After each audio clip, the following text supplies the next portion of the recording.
ආයුබෝවන් ඔයාලට. ඔන්න අද මම ඔයාලට ගෙනාවේ කිරිම කිරි රසට චොක්ලට් අතුරුපසක් හදන විදිය. ලිපේ තියන්න ඕන නැහැ. අමුද්‍රව්‍ය දෙකෙන් විනාඩි දෙකකින් හරිම ලේසියට ඔයාලට හදා ගන්න පුළුවන්. මේ ඕන කරන අමුද්‍රව්‍ය දෙක එකට කවලම් කරන්න විතරයි තියෙන්නේ. ඉතින් හරිම ලේසි, හරිම පුංචි වෙලාවකදී හිතුණු ගමන්ම හදන්න පුළුවන්. චොක්ලට් වලට කිරි රස එකතු වෙච්ච රසම රස කෑමක්. ඉතින් අපි දැන් බලමු කොහොමද හදන්නේ, මොනවද අපිට ඕන කරන්නේ කියලා.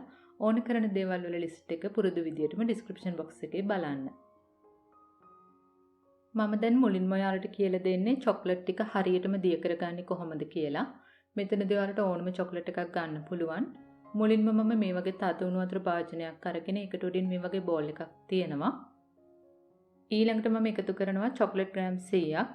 මේ චොක්ලට් වෙනුවට ඔයාලට ඩාර්ක් චොක්ලට්, වයිට් චොක්ලට්, සාමාන්‍යයෙන් අපි කන චොක්ලට්, කුකින් චොක්ලට් මේ ඕනම එකක් ගන්න පුළුවන්. මේ වතුර එක රස්න නිසා චොක්ලට් ටික නිකම්ම දිය වෙනවා. වතුර බිඳුවක්වත් චොක්ලට් එකට එකතු වෙන්න දෙන්න එපා. එහෙම වුණොත් මේක කැටි වෙනවා. ඒ නිසා වතුර එකතු වෙන්නේ නැති වෙන්න මෙන්න මේ විදිහට කවලම් කර කර දිය කර ගන්න.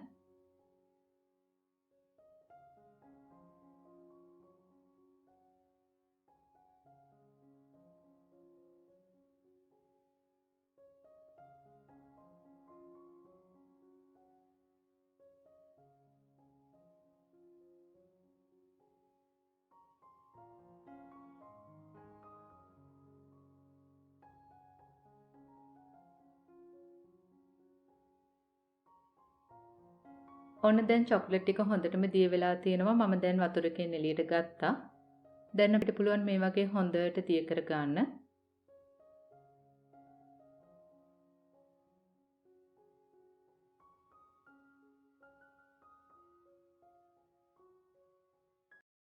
මම දැන් ඒකටම එකතු කරනවා ටින්කිරි.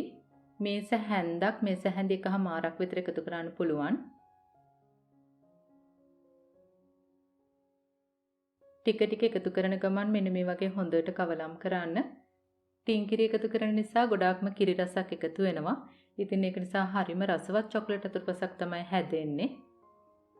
දැන් ඔයාලට පේනවා ඇති ටින්කිරි ටික එකතු කරලා කවලම් කරනකොටම මෙන්න මේ වගේ දෝසි මිශ්‍රණයක් වගේ මිශ්‍රණයක් හැදෙනවා. මේක දැන් ඔයාලට ගොඩාක් ඝනකමට ඕන නැත්නම් ටින්කිරි වැඩිපුර එකතු කරන්නත් පුළුවන්. මම දැන් ඊළඟට කරන්නේ මෙන්න මේ වගේ භාජනයක හොඳට තෙල් තවරලා පාච්මන්ට් කොලයක් දා ගන්නවා. පාච්මන්ට් කොලය දාන්නේ අපිට මේක ගන්න ලේසි වෙන්න. මේ වෙනුවට ඔයාලට පොලිතින් කොලයක්, ෆොයිල් කොලයක් දාන්නත් පුළුවන්. දැන් මේ මිශ්‍රණය දාලා මෙන්න මේ විදිහට හොඳට තද කර ගන්න.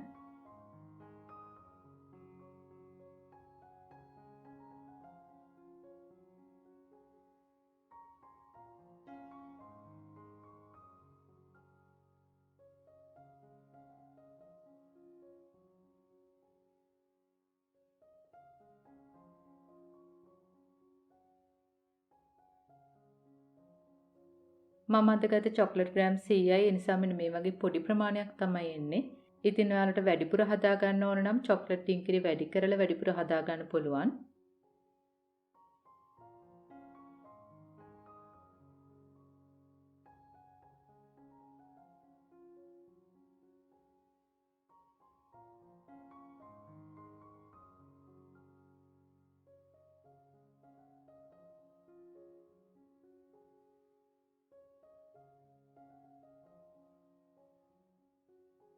දැන් අපිට පුළුවන් මේක ශීතකරණයේ විනාඩි 10ක් 15ක් තියන්න.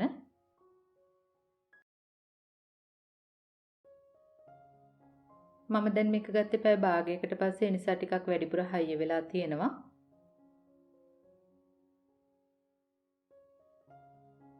දැන් අපිට පුළුවන් මේ වටේ ටික අයින් කරලා මේක කෑලි වලට කපා ගන්න.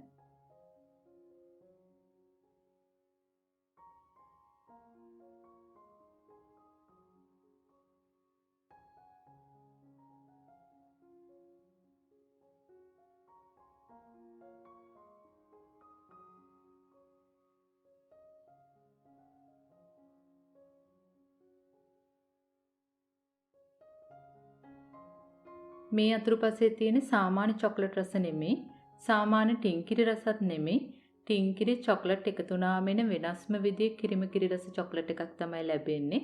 ඉතින් මේක චොක්ලට් දෝසි එකක් කියලා ඔයාලට කියන්න පුළුවන්. හරිම ලේසි, ලිපේ තියන්න ඕන නැහැ. විනාඩි 2ක් ඇතුළත ඔයාලට මේක හදා ගන්න පුළුවන්. පුංචි දරුවෝ ඉන්නවා නම් එයාලත් ගොඩක් කැමති වේවි. දරුවන්ට නිකන් චොක්ලට් එකක් දෙනව වෙනුවට ඔයාලට පුළුවන් මේ වගේ වෙනසක් කරන්න. මේ වීඩියෝ එක ගැන ඔයාලට ගැටලු යෝජනා තියෙනවා නම් පහලින් කමෙන්ට් එකක් දාන්න. අපි ආයෙත් මේ වගේම රසබර වීඩියෝ එකකින් හමු වෙමු. එතකන් ඔයාලට සුබ දවසක්. ස්තුතියි.